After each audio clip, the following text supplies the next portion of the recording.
Plus que jamais, je suis déterminé à sortir notre pays de l'enfer réglementaire qui a créé la bulle du chômage, l'enfer réglementaire qui a créé la bulle immobilière, l'enfer fiscal qui fait que la France est aujourd'hui le pays le plus fiscalisé au monde, et bien sûr l'enfer migratoire. Et la question qui va se poser lors des élections présidentielles de 2022, la question centrale et la question régalienne, est de savoir si la France, notre pays, a vocation à être une terre d'immigration, de peuplement des populations du tiers-monde ou pas.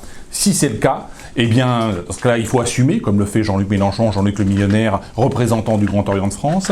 Il faudra assumer, comme le font les évêques et le pape François et l'Église catholique. Il faudra assumer, comme le fait l'État islamique aussi, hein, qui appelle aussi à cette invasion. Il faudra assumer, comme le fait aussi Georges Soros, hein, le plutocrate spéculateur. Et sinon, et si on ne veut pas que la France soit une terre d'invasion et d'immigration de peuplement, eh bien à ce moment-là, il faudra prôner la remigration. Et c'est la position que j'ai prise il y a maintenant plusieurs mois et plusieurs années. Et je suis totalement déterminé à réussir cette mission-là, qui est une fonction régalienne essentielle. Donc la question, c'est 2022, l'élection présidentielle, faut-il y participer? La réponse est oui, très clairement. Et sous quelle forme? C'est ce que nous allons voir. C'est parti.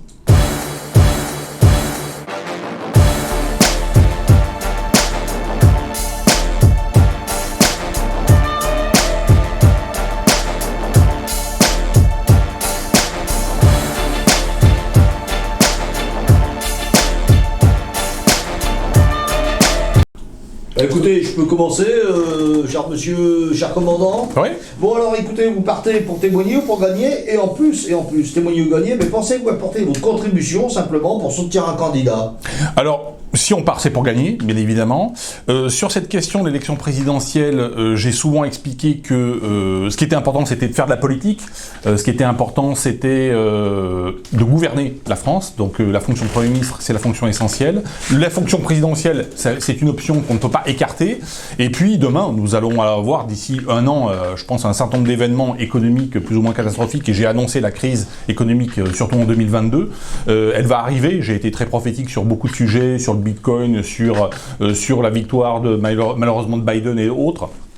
Donc ça a été plutôt prophétique. Je pense qu'il faut écarter aucune option. Donc s'il faut participer à l'élection présidentielle, bien sûr, je participerai à l'élection présidentielle. Ça ne dépend pas non plus que de moi, puisqu'il faut l'investiture de 500 grands élus, notamment les maires de France. Donc voilà. Donc bien sûr, il faut pas écarter cette option.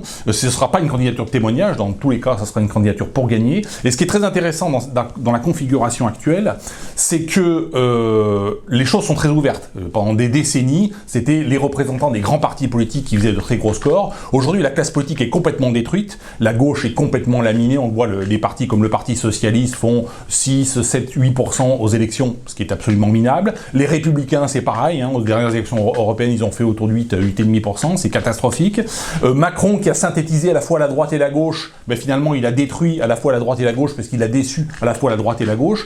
Donc cette élection de 2022, contrairement à beaucoup d'autres élections du passé, sera plus ouverte qu'elle ne l'a jamais été. D'ailleurs, c'est ce que disent tous les analystes politiques, tous les journalistes. D'ailleurs, c'est à tel point qu'on prétend même que Marine Le Pen pourrait l'emporter, alors que je rappelle que lors de la dernière élection, il y a eu davantage au deuxième tour d'abstention que de vote pour Marine Le Pen. Donc c'est quand même quelqu'un qui n'est pas très populaire. Mais le système politique est tellement détruit aujourd'hui, est tellement minable, le niveau intellectuel, en plus des divers candidats, est tellement bas, que tout est possible. Donc il ne faut pas écarter cette option, et je ne l'écarte pas, bien évidemment, et je ferai, je le répète, tout le nécessaire pour sortir le pays de l'enfer réglementaire, de l'enfer fiscal, mais également de l'enfer de l'immigration. Accepteriez-vous le soutien d'Éric Zemmour ou de Michel Onfray? Oui, tout à fait. Après, je pense que ces personnages-là, mais je peux me tromper, peut-être qu'ils seront d'abord eux-mêmes candidats, on ne sait pas, mais ce sont des personnages qui ne sont pas là pour soutenir véritablement tel ou tel candidat. Ce sont des analystes. Onfray, c'est un philosophe, il a des idées très intéressantes, il se trompe aussi, je pense, sur un certain nombre de sujets. Comme Zemmour, il n'est pas très bon en économie, donc ils sont très bons sur l'analyse philosophique et historique, mais un peu moins bons sur l'analyse économique. En général, ce ne sont pas des personnes qui soutiennent les candidats, ils soutiennent personne, mais c'est vrai que leur travail intellectuel ou leur travail journalistique contribue à faire avancer les idées de bon sens qui sont les nôtres. Donc en ce sens-là, ils sont un soutien, on va dire, indirect. Je ne pense pas qu'il y aura de soutien direct. Je ne pense pas non plus qu'ils seront véritablement candidats. Je sais que c'est des idées qui courent dans un certain nombre de milieux. J'en suis pas convaincu parce que je pense que leur business, si j'ose dire, ou leur modèle politique, ou leur modèle politico-économique, c'est d'être justement des intellectuels ou des écrivains ou des éditorialistes qui font des analyses, de bonnes analyses, qui font avancer un certain nombre d'idées, mais qui ne sont pas spécialement là pour être en première ligne, ou soit pour être candidat, soit pour soutenir tel ou tel candidat. Oui, mais il faut savoir que quand même, il faut une certaine quantité de financement pour faire une campagne. Oui. Il ne faut pas être comme Mélenchon, le millionnaire, qui lui, on ne sait pas d'où vient son argent. Est-ce qu'il va vous prêter de l'argent pour démarrer? Non. Alors c'est sûr que le financement, c'est pas un problème, je peux vous l'annoncer, c'est pour ça que je dis que c'est une possibilité forte que je sois candidat à l'élection présidentielle, parce que c'est pas un problème. Je rentre pas dans le détail, parce que c'est le genre de détail qu'on n'entre pas. Bien évidemment, les partis politiques et les candidats des partis politiques n'aident pas leurs concurrents, c'est évident. Je rappelle que pour chaque élection présidentielle, il y a en général à peu près 500 personnes qui se déclarent comme étant candidates, et à la sortie, il y a tout au plus une petite dizaine de personnes qui ont véritablement l'investiture des 500 élus et qui sont au premier tour. Voilà. Donc l'aspect financier, pour l'instant, c'est pas un problème. Pour moi, c'est pas un problème pour des tas de raisons que je ne vais pas développer ici. D'où l'importance, effectivement, et d'où cette possibilité, effectivement, que je sois candidat à l'élection présidentielle. Alors, je rebondis sur ce que vous dites, parce que je vous ai quand même suivi lors de plusieurs allocations. Mais vous avez souvent prôné que le vote ne servait à rien. Ouais. Mais pour être élu, parce que je vous écoute, vous dites que vous partez pour gagner. Mais si vous prenez en disant que le vote ne sert à rien, comment vous allez être élu? Vous avez raison. Le vote globalement ne sert à rien, mais c'est vrai que il faut écarter aucune. Il faut savoir être imprévisible quand on est dans le combat politique. Et de manière générale, le vote ne sert pas à grand chose, puisqu'en fait les candidats, la droite, la gauche, sont parfaitement Oui, interchangeables. mais malheureusement, démocratie, pour être élu. Et voilà. Mais si effectivement le but c'est d'être élu, le véritable but c'est de gouverner. Le Premier ministre n'est pas élu. Le président de la Banque centrale, par exemple, la présidente de la Banque centrale n'est pas élue. Ce sont des gens qui sont nommés. Les gens qui ont vraiment du pouvoir, que ce soit en Europe ou au niveau de la France, ne sont pas des gens élus. Ce sont des gens qui sont nommés. Donc la véritable finalité, c'est de gouverner.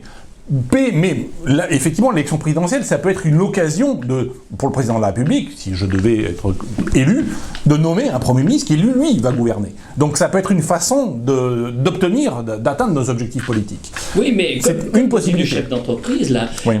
sur vos 140 vidéos que vous avez faites, vous ne traitez pas ce sujet-là. Pourquoi? Il faut chaque chose en son temps. Je le traite à partir d'aujourd'hui. Donc je traite la question présidentielle à partir d'aujourd'hui. Maintenant, effectivement, beaucoup d'événements économiques et politiques peuvent arriver d'ici un an. Qui vous dit qu'il y aura véritablement une élection présidentielle? D'ores et déjà, le gouvernement est en train de modifier et de magouiller les systèmes de vote, le vote par correspondance, le vote par machine à voter. Ah oui, ça va faire comme aux États-Unis. Ils vont tripoter Absolument. pour pouvoir gagner. Absolument. C'est un scandale. C'est un scandale. Et ça va dans le sens de ce que je dis. C'est qu'effectivement, le vote risque de ne servir à rien si on a effectivement ces fameuses machines à voter. Je rappelle que le vote par correspondance en France a été supprimé et interdit en 1975. En 1975, parce que l'analyse avait été faite, qu'il y avait beaucoup de fraude. De toute façon, c'est très simple, le vote par correspondance. Vous allez recevoir chez vous votre bulletin de vote à renvoyer. Vous savez très bien que dans un certain nombre de quartiers, ou dans un certain nombre de familles, ce sont des caïds qui vont prendre toutes les personnes qui sont inscrites sur les listes, qui vont retourner toutes les attestations de vote. Mais c'est une évidence. C'est une évidence. Et en plus, il y aura beaucoup d'abstention, parce que les gens vont se rendre compte que c'est une magouille et ils vont pas y aller. Alors, il y a plusieurs réactions possibles. Vous allez avoir effectivement une fraude massive, et ça c'est prévu, et c'est un élément important. C'est officiellement fait, cette modification, cette proposition de modification des modes de scrutin, pour faire baisser l'abstention, parce que les politiques se rendent compte que quand l'abstention est très importante, c'est ce que j'ai souvent dit dans un grand nombre de vidéos, eh bien les politiques ne sont pas légitimes pour gouverner, et c'est un vrai problème pour Macron. Je pense que Macron aujourd'hui, au bout de 4 ans et demi, pas tout à fait, non, 3 ans et demi, 4 ans de pouvoir, je pense qu'il en a marre aujourd'hui.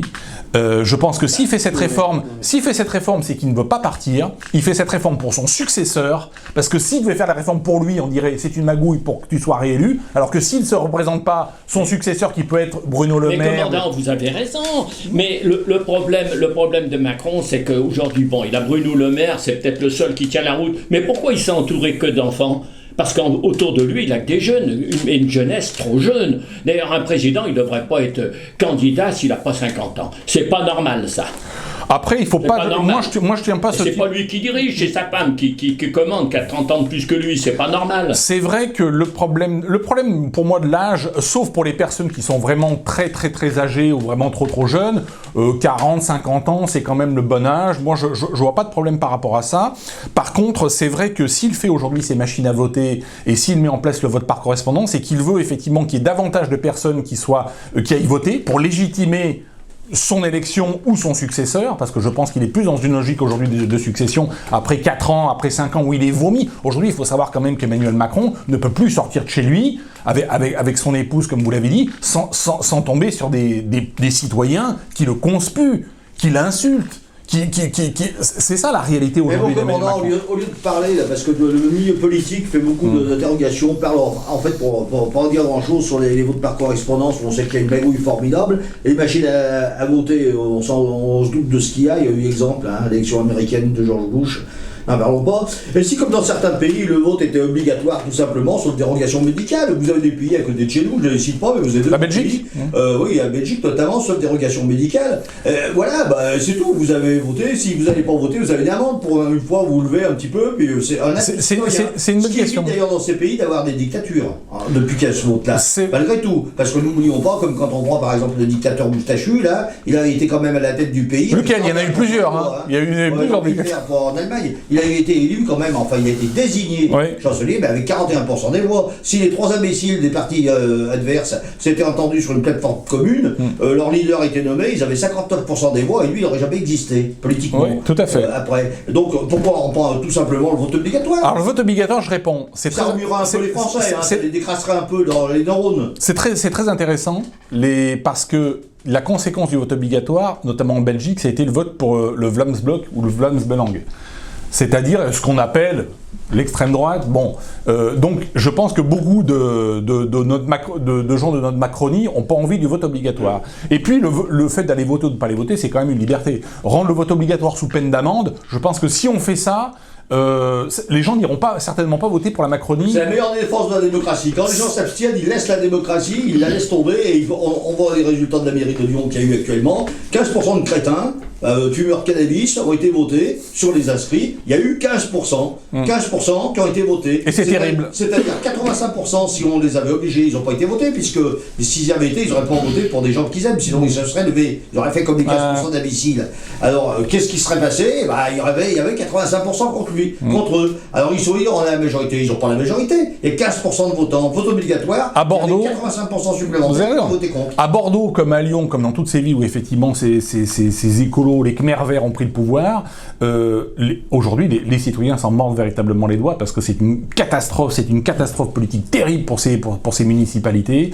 Impossible de circuler, les commerces ferment tous les uns après les autres. Alors c'est vrai qu'il y a eu le confinement qui a aggravé les choses. Aujourd'hui, vous avez des Chances pour la France qui font des rodéos tous les soirs. Absolument. Avant, c'était dans les banlieues, maintenant c'est dans les centres-villes. Donc la biscuiterie, la petite bourgeoisie de centre-ville aujourd'hui se mord vraiment les doigts parce que c'est une catastrophe. Il n'y a plus de commerce. Les artisans ne peuvent plus intervenir dans les centres-villes puisqu'ils ne peuvent plus stationner, interdiction de circuler, interdiction de stationner, ce qui fait qu'aujourd'hui vous avez un WC bouché dans le centre de Bordeaux, dans le centre de Lyon ou dans le centre de Grenoble. Eh bien, bonne chance à vous pour trouver un plombier, vous n'en trouverez pas, puisque aujourd'hui effectivement les artisans ne se déplacent plus. C'est une catastrophe, c'est une véritable catastrophe, et cette catastrophe écologique, elle va se déployer également au niveau des campagnes. Parce qu'aujourd'hui, la Macronie est en train de calculer, est en train de faire la guerre d'ailleurs à ces écologistes, justement pour reprendre la main. Donc là, il y a une vraie guerre, c'est une guerre à gauche, si j'ose dire. C'est gauche contre gauche. Aujourd'hui, ils veulent vraiment tuer ces écologistes. C'est exact. Ça, c'est une véritable guerre. Ils veulent également repousser tout le problème écologique dans les campagnes. Et c'est vrai que les zones rurales aujourd'hui vont être dévastées par deux choses, et Schiappa l'a dit. On va implanter le maximum de migrants, parce qu'on ne peut pas les implanter en centre-ville, on ne peut pas les implanter en banlieue, parce qu'on ne contrôle plus les banlieues. Donc on va les mettre dans les zones rurales. Obligatoire. Et la deuxième chose, c'est qu'on va implanter, puisque c'est la COP24, on va implanter en France 100 000 éoliennes. 100 000 éoliennes, ça veut dire 1000 par département. 1000 éoliennes de 30 mètres de haut, 250 tonnes de béton armé dans le sol pour le socle de l'éolienne, par département. Vous imaginez la destruction des campagnes de France qu'on est en train de préparer. Le bétonnage des campagnes pour faire du logement social et pour mettre des éoliennes. Et qui va payer leur démolition quand ça sera plus utile? Le contribuable va payer, le contribuable, les esclaves vont payer. Les esclaves vont payer. Déjà, ils veulent dépenser des centaines de milliards pour démanteler des centrales nucléaires. Ça c'est une grosse erreur. Ça va coûter beaucoup plus cher que les construire. Très grosse erreur. Les erreurs vont être totales. Et ça, c'est Ils n'arrêtent pas de faire que des conneries. Ce qu'ils veulent, c'est quoi? C'est une guerre civile? C'est la ruine de la France, en réalité. C'est la ruine. Mais bien sûr, on est déjà à 2600 milliards de dettes. Attendez, commandant, vous le savez mieux que nous. Tout à fait. C'est une catastrophe. Qui va payer toute cette note? Ils veulent faire payer. D'ailleurs, on le voit, les carburants vont augmenter. Enfin, et on est dans une logique, quand je parle de 80 ans de socialo-gaullisme, en réalité, ce que les socialo-gaullistes ont fait, c'est de reprendre l'idéologie de Jean-Baptiste Colbert. Jean-Baptiste Colbert, c'était le ministre du roi Louis XIV, et sa doctrine, c'était quoi? Toute la richesse doit aller au roi, puisque le roi disait « l'État, c'est moi », et toute la richesse de la France devait aller au roi. Jean-Baptiste Colbert, qui s'est rendu célèbre aussi pour avoir rédigé le fameux Code noir de 1685, code esclavagiste dans les colonies antillaises, donc Jean-Baptiste Colbert, esclavagiste, bien évidemment, mais avant d'être esclavagiste au niveau des Noirs, il a été esclavagiste au niveau du peuple français, du peuple blanc. Il faut bien savoir que sous le règne de Louis XIV, la France était la Chine de l'Europe. Éric Zemmour le rappelle assez souvent, et c'est vrai. Mais il faut expliquer que les Français étaient les Chinois de l'Europe. Ils étaient d'une pauvreté extrême sous le règne de Louis XIV. La pauvreté extrême. C'est pas si vieux. Et on y revient. Et le système que j'appelle socialo-gaulliste, qui est en fait un système colbertiste, parce qu'en fait les socialo-gaullistes n'ont pas inventé d'idéologie, c'est de quelque part de restaurer ce système. Aujourd'hui, la France, en 1914, entre 1818 et 1914, donc entre la fin de l'époque napoléonienne et le début de la guerre de 14, les prélèvements obligatoires en France étaient 10% du PIB. Aujourd'hui, on est à 55-60%. On est plus proche pratiquement du bolchevisme et du 100% que du 10% de 1914. C'est ça la réalité de la France aujourd'hui.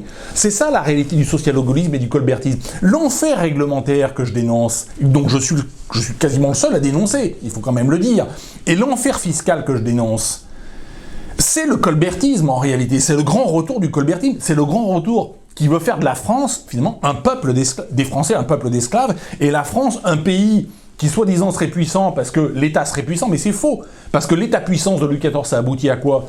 Une fois que le roi est mort, ça aboutit à la guerre de 7 ans de Louis XV, qui a été la première vraie guerre mondiale dans laquelle la France a perdu toutes ses colonies, le Canada, les Indes, etc. Et puis ça aboutit finalement, quelques années plus tard, 70 ans après la mort de Louis XIV, à la Révolution française. Donc qui a été la catastrophe de la France, parce que ça a été la guerre civile de la France, qui a fait plus de 200 000 morts, qui a été la ruine terrible. Je rappelle que 200 000 morts, plus de 99% des gens qui ont été guillotinés ou qui ont été massacrés à la Révolution étaient des gens parfaitement innocents. C'était pas des criminels qu'on a guillotinés. Si je comprends bien, commandant, comme disait le député, pour le vôtre, donc pour vous, c'est pas obligatoire. Ça serait pas le vôtre obligatoire.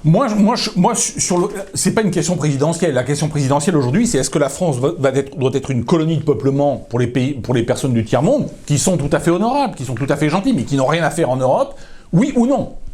Aujourd'hui, c'est ça la vraie question. Après, la question du vote obligatoire, je pense qu'on ne peut pas se présenter à une élection pour dire « je vais changer le mode de scrutin ».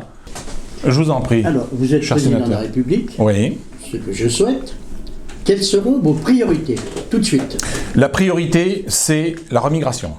Oui. La priorité, c'est du régalien, c'est la remigration. 2, c'est de permettre la légitime défense des citoyens. Aujourd'hui, de plus en plus de commerçants, d'artisans, de citoyens dans leur villas, dans leurs appartements, sont agressés chez eux et n'ont pas le droit de se défendre légalement. Lorsqu'ils vont blesser ou tuer un agresseur, ils seront inculpés. C'est très important ce que vous dites. Ouais. Donc la remigration, on est tous d'accord, mais le souci qu'on va avoir, c'est que la plupart des délinquants ont quand même une carte nationale d'identité. Bien sûr. Comment on fait? Là, je rentre pas dans le détail, mais la remigration, c'est le départ d'Europe de toutes les populations qui n'ont rien à y faire. Donc, je rentre pas dans le détail du détail, mais c'est vrai que c'est l'objectif vers lequel nous devons aller. Et aujourd'hui, il faut être clair. Les politiques qu'on a fait depuis 50 ans, depuis 1974, donc depuis 47-48 ans, qui consistent à dire « stop à l'immigration ». C'était Giscard, c'était Chirac, c'était Pasqua, c'était Chevènement, c'était Chirac en 2002, lorsqu'il affronte Jean-Marie Le Pen au deuxième tour, il dit « on a compris, maintenant, on va stopper l'immigration ». Sarkozy. Pendant 5 ans, Sarkozy est venu sur TF1, sur France Télévisions, dire Madame Chabot, on va pas se mentir, taper du poing sur la table en disant « on va stopper l'immigration ». Stopper l'immigration, c'est la bonne blague, vous avez raison de rigoler. c'est la bonne blague, c'est la blague aussi de Marine Le Pen, elle dit on va stopper, on va rien stopper du tout. Mais comment on remet Stopper c'est bidon, c'est remigrer. Comment on remet en cause les droits du sol? Voilà. Oui. C'est ça le vrai. Légalement, on remet en cause les droits du sol. Après, mais comment on peut le faire alors, d'un point de vue législatif? D'un point de vue législatif, il ne faut pas s'arrêter à ça. J'ai souvent expliqué que les lois, les conventions, les constitutions, les traités sont systématiquement violés de toute façon par tous les gouvernements, y compris les gouvernements qui les négocient eux-mêmes. Le traité de l'Union européenne, qui prévoyait des critères de convergence, les 60% du PIB, les 3% du PIB en déficit, ont été violés par Schröder, ont été violés par Chirac. Le lendemain, l'encre n'était pas sèche qu'ils les ont violés. Tous les traités sont violés. Donc de toute façon, le Premier ministre actuel, Castex, avant de prendre son petit déjeuner le matin, il a déjà violé 50 traités et 50 lois. Donc il ne faut pas s'arrêter à la question des traités, des lois, des conventions ou de la Constitution. La France sera peut-être condamnée par la Cour des droits de l'homme. Pour rebondir sur la question du sénateur, oui. La question du chômage, comment vous arrivez à la résoudre? La question du chômage, c'est très simple. La moitié des pays européens de la zone euro n'ont pas de chômage. Vous allez en Allemagne, vous allez au Luxembourg, vous allez aux Pays-Bas, vous allez en Autriche, vous allez en Irlande, vous allez en Finlande, vous avez des pays scandinaves, et certains ne sont pas dans la zone euro. Mais même ceux qui sont dans la zone euro, comme la Finlande, il n'y a pas de chômage. C'est l'enfer réglementaire qui frappe les entreprises, notamment sur le code du travail, qui a créé cette situation de chômage, qu'on retrouve en Espagne, qu'on retrouve au Portugal, qu'on retrouve dans les pays qui ont une législation comparable. La bulle immobilière, comme la bulle du chômage, ont été créées par l'enfer réglementaire qui a créé le socialo-gaullisme. Aujourd'hui, en France, on a le pire des deux mondes. On a l'enfer du chômage de l'Espagne, et on a l'enfer de la bulle immobilière de la Suisse. On a le pire de la Suisse et on a le pire de l'Espagne en même temps. C'est ça la réalité. Mais ça, c'est lié à des législations et à des réglementations qui n'ont pas cours dans d'autres pays européens. Beaucoup de pays européens ne connaissent absolument pas le chômage. Et je ne parle même pas du Royaume-Uni ou de pays qui ne sont pas dans la zone euro, mais qui étaient jusqu'à présent dans l'Union européenne. Donc c'est pas une fatalité le chômage. Le chômage, pendant des décennies d'ailleurs la France n'a pas connu de chômage. Le chômage apparaît à partir du moment où on crée cet enfer réglementaire sur le code du travail à partir des années 70, 80, etc. Et là on se retrouve avec un chômage de masse. Donc vous êtes président de la République demain. Oui. Je souhaite encore une fois. Oui. Bon, qu'est-ce qu'on fait avec les salafistes et tout ça dans notre pays? La remigration va régler beaucoup de problèmes de salafistes. Après, vous posez une bonne question, parce qu'aujourd'hui, on a un président de la République qui dit « je fais la guerre au Sahel, je fais l'opération Barkhane, l'opération au Mali, etc. et je décapite les salafistes ». Ok, je décapite les salafistes, mais au Sahel et en France, les 12 000 centres salafistes, qui officiellement, c'est le ministère de l'Intérieur, 12 000 centres en France salafistes, qu'est-ce qu'on en fait? Eh bien, on va gérer, on subventionne, on dit c'est des associations culturelles.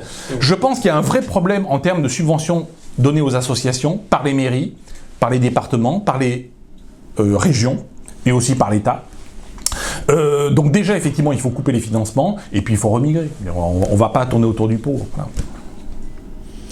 La question du sénateur est une question très complexe, parce qu'elle touche quand même pas que le Sahel, elle touche pas que la France, elle touche pratiquement toute l'Europe. Bien sûr. Donc c'est un problème peut-être à résoudre européen, ou alors on arrête d'être européen. Alors là, je vous réponds tout de suite. Parce que moi, je vais vous dire, commandant, quand on a fait l'Europe, on devait parler que le français, or qu'en réalité, Giscard, il s'est mis à parler qu'anglais, et maintenant on parle pratiquement la langue française, elle disparaît lentement. On parle anglais alors que l'Angleterre n'est plus dans l'Europe. Alors on avait signé une convention où on interdisait de parler en anglais. C'est pas qu'on interdisait de parler anglais, c'est que le français est une langue officielle de l'Europe et aujourd'hui il faut qu'elle le redevienne. Après, la question effectivement la question de souveraineté, la question de la remigration, c'est d'abord une question franco-française. D'abord parce que beaucoup de pays européens n'ont pas la même problématique que nous. La Pologne ou la Grèce, la Grèce il y a des problèmes de migrants, mais des pays d'Europe orientale comme la Hongrie par exemple, ils règlent leurs problèmes de migrants à leur façon, et ce qui est tout à fait normal. Ils ont des frontières hermétiques, il n'y a aucun problème, légalement on peut tout à fait faire ça. Dans l'espace Schengen, mais on ne rentre pas comme ça chez eux. Absolument, tout à fait, et beaucoup de pays, même l'Autriche, etc., ils ont leur propre politique, donc il n'y a aucun problème de ce côté-là, c'est pas au niveau de l'Europe qu'on le réglera. Au contraire, au niveau de l'Europe, c'est un système, et même au niveau de l'ONU, si on veut parler d'organisations internationales ou multinationales, ils ont tendance à dire bon, on va organiser les flux migratoires. Bon, l'Europe, vous pouvez accueillir 2 millions, 5 millions, 10 millions, 100 millions de migrants, comme le dit le pape François. Il a fallu qu'il y ait le Covid pour Oui. On imagine et qu'on pense Qu'on peut fermer. des terroristes qui passent par l'Espagne. Et parce que les frontières franco-espagnoles, c'était des passoires. Et maintenant, grâce au Covid, on commence à contrôler. On aurait dû le faire bien avant. Parce que le couloir, on le connaît, ça vient d'Afrique, ça vient en Espagne, et ça vient en France. Parce qu'il ne reste pas en Espagne. En Espagne, vous avez simplement... ils sont très bien assurés au niveau de la maladie, mais tout ce qui est des aides au niveau allocation familiale, allocation logement, il n'y a pratiquement rien. Donc ils viennent tous en France.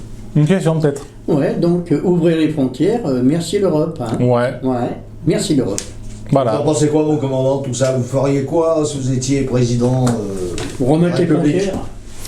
Par rapport à l'Europe, je parle.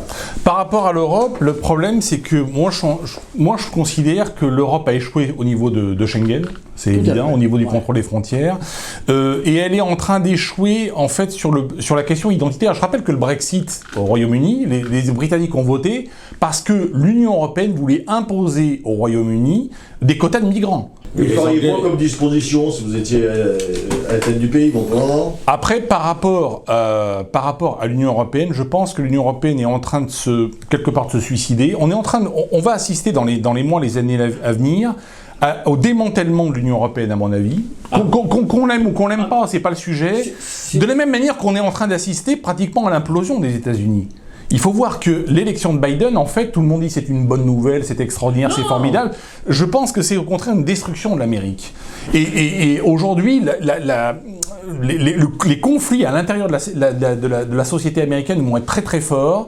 Le Parti démocrate, effectivement, n'est qu'un ramassis de personnes qui n'ont aucun lien entre elles, en réalité, parce que les intérêts des Latinos ne sont pas ceux des Noirs américains, les intérêts des Noirs américains ne sont pas ceux des Juifs américains, les intérêts des Juifs américains ne sont pas ceux des musulmans américains, les intérêts des musulmans américains ne sont pas ceux des LGBT américains, et les intérêts des LGBT américains ne sont pas ceux des Latinos. Donc en réalité, le Parti démocrate arrive à rassembler beaucoup d'électeurs, et c'est un peu ce qu'essaie de faire la Macronie en France, et de ce qu'a essayé de faire le Parti socialiste en France. Tout ça, ça fait des votes, ça fait des voix, mais ça fait pas des majorités pour gouverner. Et ça fait pas des politiques. Et on voit très bien Macron essayer de faire plaisir à la fois à la gauche, à la droite. À vouloir faire plaisir à tout le monde, on fait plaisir à personne. Pour répondre à votre question, l'Union européenne est en train de se démanteler toute seule, en réalité, par la bêtise de ses commissaires, par le fait qu'elle veut imposer des flux migratoires à des populations européennes qui n'en veulent pas. Et je pense que c'est là que l'Europe a échoué. Parce qu'elle n'a pas échoué sur le plan véritablement de la libre circulation des marchandises, ni même sur le plan au niveau de l'euro. Les gens ne sont pas mécontents de l'euro, de la libre circulation des marchandises. Ils sont mécontents de sa politique en termes, et c'est pour ça que je dis la fonction de brassage de population. Ils sont mécontents par rapport à cela, qui est la question régalienne, et qui est justement une question qui n'est pas traitée, ou qui est mal traitée par l'Europe, et il faut que la présidence de la République, en tout cas que le gouvernement de la France, reprenne les choses en main sur ce sujet, comme l'ont fait un grand nombre de pays européens. J'ai cité la Pologne, j'ai cité la Hongrie, l'Autriche, mais de plus en plus de pays. Vous allez voir qu'en Italie, aujourd'hui, vous avez un nouveau gouvernement avec Mario Draghi, qui est une espèce de gouvernement pour sauver l'Italie de la banqueroute. Il faut bien savoir qu'on a fait appel à l'ancien président de la Banque Centrale Européenne pour sauver l'Italie de la banqueroute. Ce qui n'est qu'en fait qu'une façon de gagner du temps, parce que l'Italie va à la banqueroute. Donc quand on va aller vers les vraies banqueroutes économiques, en Italie, en France, du fait de l'endettement massif, le Covid a aggravé la situation, mais on était déjà dans ce processus-là.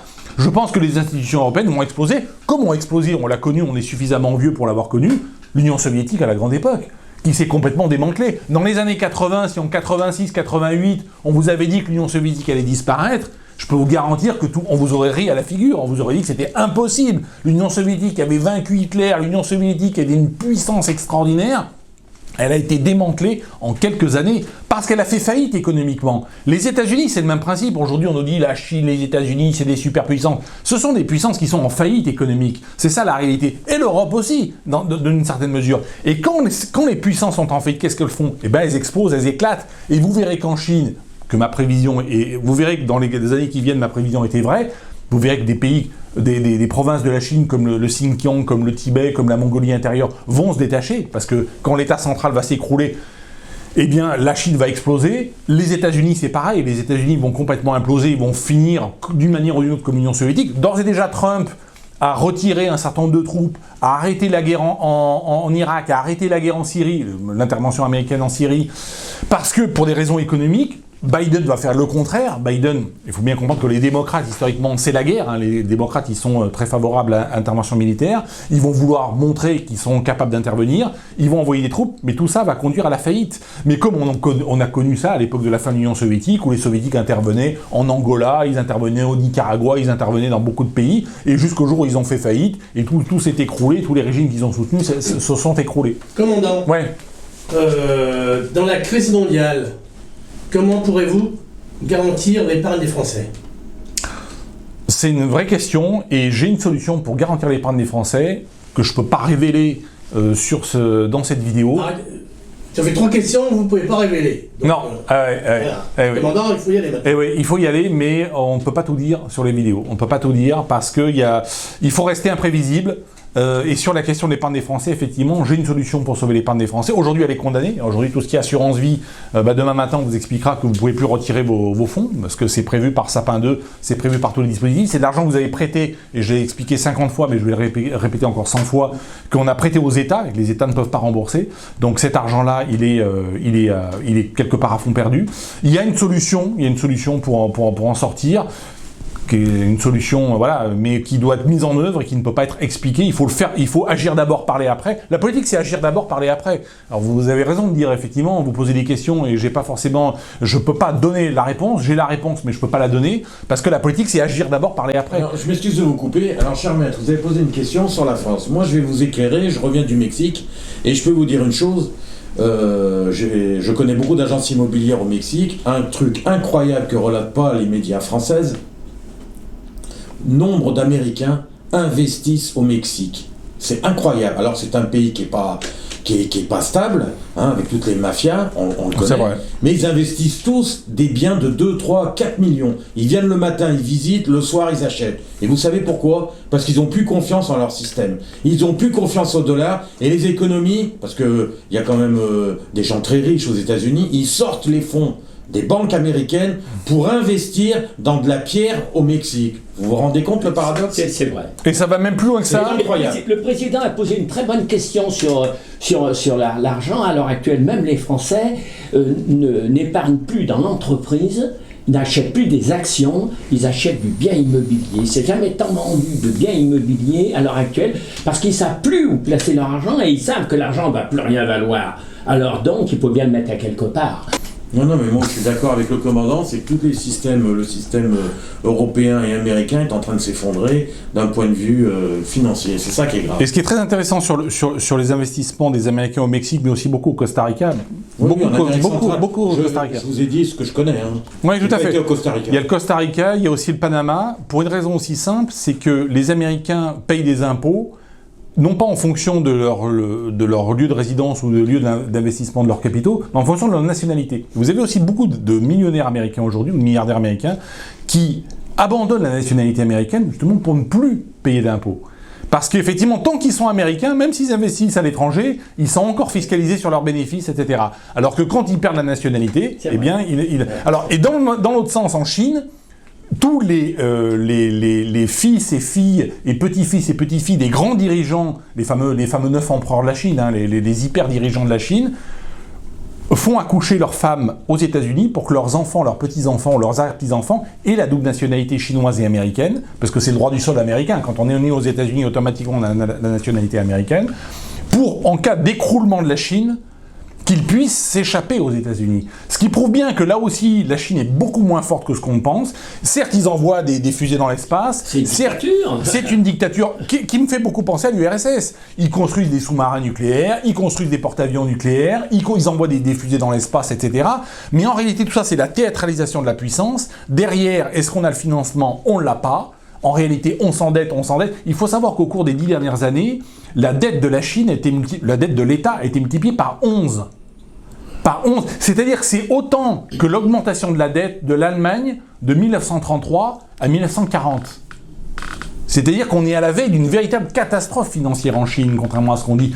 C'est vrai pour la Chine, c'est vrai pour les États-Unis, c'est vrai pour l'Europe. Donc aujourd'hui, qui est sain au niveau mondial? Pratiquement personne, à part peut-être la Suisse. Mais globalement, aucun pays n'est sain, d'où la hausse du Bitcoin, par exemple, qui est un bon baromètre, qu'on y croit pas, c'est pas le sujet, mais globalement, parce que comme ça n'est pas contrôlé par les États, comme ça n'est pas contrôlé par les banques centrales, ben les gens qui ont de l'argent à placer, vous avez raison, ils investissent dans l'immobilier, ils investissent au Mexique, ils investissent... Commandant sur le Bitcoin, vous aviez raison, votre vidéo, d'ailleurs, en témoigne, elle n'est pas d'aujourd'hui. Tout à fait. Là, vous aviez raison. Ça fait des années que je le dis, et ce n'est que... D'ailleurs, dans beaucoup de domaines, dans vos vidéos, vous avez raison. Parfois, c'est pas bon d'avoir raison trop tôt, mais c'est mieux que de pas avoir raison du tout. Vous avez fait une vidéo sur notre ami Jean-Claude, là. Ah bah Jean-Claude Trichet, oui. Jean-Claude Trichet, Christine Lagarde, bon, ils sortent tous du bois, justement, pour nous alarmer sur le Bitcoin.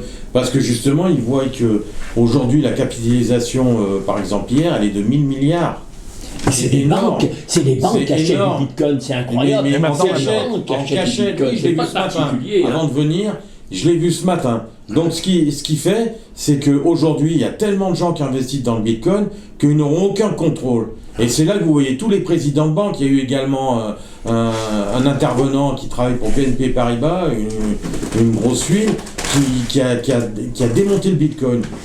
Donc ils sortent tous du bois pour démonter le Bitcoin, mais parce qu'ils voient qu'il y a tout un tas de capitaux qui rentrent dans ces crypto-monnaies et qu'ils n'auront aucun contrôle dessus. Aucun contrôle. C'est ça le problème. Et ils auront plus d'intérêt, ils auront plus de commission, plus rien. du tout. Plus rien. C'est une catastrophe pour eux. C'est une catastrophe pour les États, c'est une catastrophe pour les banques qui ne sont finalement que pour des agences des États, en réalité. Mais on parle même que l'euro risque de tomber. L'euro, le dollar, toutes les monnaies. L'euro risque de tomber. Et ce qui est très intéressant, c'est que face à cette bulle mondiale, l'or est monté, mais pas tant que ça. Pas tant que ça. Pas autant qu'il aurait dû. Pas autant qu'il aurait dû. Et j'avais expliqué pourquoi. Parce que les banques centrales détiennent des milliers de tonnes d'or qu'elles peuvent vendre. Donc, comme elles peuvent le vendre, elles peuvent faire en sorte qu'il ne monte pas, voire même elles peuvent le faire baisser. Alors que le Bitcoin, comme elles n'en détiennent pas, elles peuvent pas le faire baisser. Elles peuvent pas le faire baisser, c'est ça l'avantage. Ah oui. Et ça a été détecté aujourd'hui par tous les grands financiers et par tous les grands entrepreneurs comme Elon Musk, etc. Ils n'ont pas la maîtrise. Ils n'ont pas de maîtrise. Ils n'ont pas la maîtrise. Et c'est ça qui est intéressant. C'est pour ça que quand on parle de l'Union européenne, quand on parle de la France, des institutions, aujourd'hui, toutes ces institutions, même l'État français, est pratiquement en péril aujourd'hui. Pas seulement l'Union européenne, même l'État français est en train d'être démantelé. Parce que demain, imaginons que toute l'épargne mondiale aille sur le Bitcoin. Un Bitcoin ne vaudra pas 50 000 $, il vaudra 5 millions de $. Aujourd'hui, si toute l'épargne devait aller sur le Bitcoin, il vaudrait à peu près 5 millions de $. 5 millions. Mais ça, cet argent-là ne peut plus être contrôlé par l'État. L'État ne pourrait plus prélever pratiquement d'impôts, et l'État ne pourrait plus dévaluer la monnaie, puisqu'il n'y aurait plus de monnaie. Tout le système des banques centrales. Tout le système s'écroule. Il y a certaines banques, maintenant, elles veulent créer leur monnaie numérique. Elles veulent concurrencer, les banques centrales veulent créer des concurrents, mais en fait, elles vont se tirer une balle dans le pied. C'est comme quand Macron met en place ses machines à voter, tout ce que ça va faire, c'est de mobiliser les gens contre lui. De la même manière que créer des... Elles gagneront plus d'argent. Elles gagneront plus d'argent. Créer des monnaies virtuelles concurrentes du Bitcoin, les gens vont dire je vais aller sur l'original, je vais pas sur la copie, je vais pas sur le Bitcoin de la Société Générale ou le vrai Bitcoin, je vais aller sur le vrai, je vais pas aller sur le faux qui est manipulé par une banque centrale, par une Christine Lagarde ou par... En plus, ça sera simplement une voie de sortie pour pouvoir encore nous absorber de l'argent. Bien sûr, bien Donc sûr. les gens, ils iront pas. Ils iront pas. Et même ça va faire de la pub pour le Bitcoin. Les gens vont dire... Aujourd'hui, avec les médias, toutes les chaînes internet, les gens sont informés, on peut plus les berner. Comme les banques nous ont toujours berné, et aujourd'hui c'est terminé tout ça. Les Français sont à la page. Et le monde entier, le monde entier s'informe. Bien sûr. Le monde entier, les Américains, les Coréens, etc. Le monde entier aujourd'hui s'informe. Voilà, je pense qu'on a fait à peu près le tour de la question sur cette première... Il y aurait beaucoup de questions encore à poser. Il y aurait beaucoup de questions à poser, le téléphone sonne. Bon ben, bonne journée à toutes et à tous, et je vous dis à bientôt.